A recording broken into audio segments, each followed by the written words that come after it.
Waalaikumsalam, Prof. Utang piutang.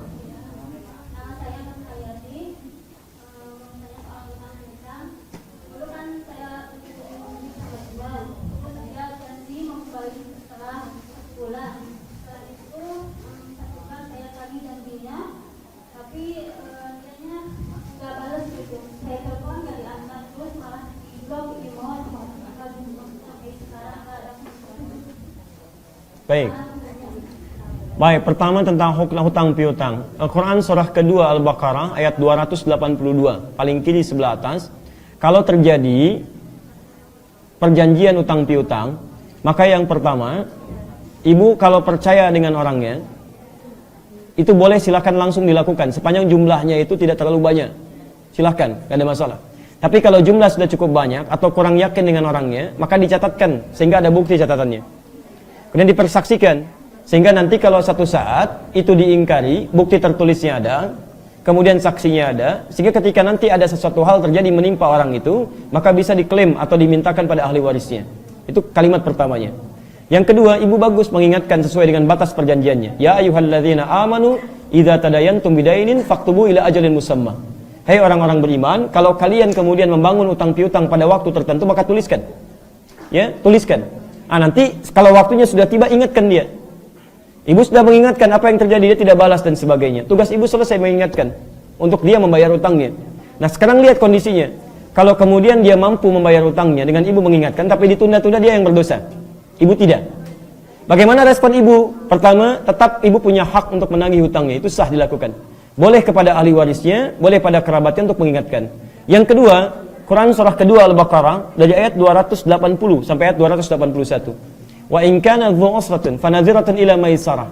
Jika ibu perhatikan orang ini punya kesulitan dalam membayar, misal dia nggak balas-balas, ternyata kata temannya dia punya masalah, dia malu belum bayar, maka yang seperti itu kata Quran, ibu berikan tangguh. Lebih baik ibu tangguhkan, sampaikan, nggak apa-apa, kamu nanti kalau punya kemampuan silahkan bayar. Saya nggak ada masalah, saya tunggu sampai punya kemampuan. Nah tapi kalau ibu lihat misalnya, oh kayaknya dia nggak bisa bayar, susah, sudah sakitnya sudah parah, kemudian uang tidak ada, dan ibu punya kemampuan untuk meneruskan hidup tanpa mengambil bagian dari utang tadi. Maka kata Al-Quran, wa antasaddaqu khairul lakum in kuntum ta'lamun. Kalau anda bisa bersedekah untuk bisa menyedekahkan harta itu, dianggap tidak ada sebagai bagian dari sedekah, maka itu lebih baik dan Allah berikan pahala melimpah di situ. Di pilihan ada 3 pada ibu masih boleh mengingatkan, silahkan. Sampaikan pada ahli warisnya supaya dia meninggal dalam keadaan terbayar hutangnya. Hati-hati kalau ibu misalnya meninggal, utang belum lunas, maka amalan terikat. Mu'allaq fis sama'. Ya terikat, tidak langsung seketika dihisab sampai utangnya lunas. Di akhirat nanti diminta dibayar. Tapi dibayarnya tidak menggunakan uang, karena uang sudah tidak berlaku. Dibayarnya pakai pahala. Pakai pahala. Di saya punya dosa ini nih, pahala saya kurang, maka diminta dari orang berutang untuk diambil pahalanya, diberikan kepadanya untuk membayar utangnya dalam bentuk pahalanya. Nah kemudian ingatkan itu. Yang kedua, ibu boleh punya pilihan untuk memberikan penangguhan waktu. Fanadhiratun ila maisarah. Berikan waktu sampai dia mampu melunasinya. Yang ketiga, kalau memang dirasakan tidak mampu sama sekali, ibu anggap utangnya biasa-biasa lah, nggak apa-apa, saya sedekahkan, saya bisa hidup dengan baik misalnya. Maka kata Allah, lihat kalimatnya, wa antasaddaqu khairul lakum. Kalau kamu bisa sedekah itu lebih bagus dan Allah akan ganti berlipat kepada ibu apa yang telah ibu sedekahkan itu. Allah Ta'ala alam bisawab. Dari mana tahu diganti dengan berlipat? Di Quran surah kedua Al-Baqarah ayat 261, paling kiri sebelah atas. Ya, mathalul ladzina yunfiquna amwalahum fi sabilillah kamathali habatin ambatat sab'a sanabil fi kulli sumbulatin mi'atu habbah.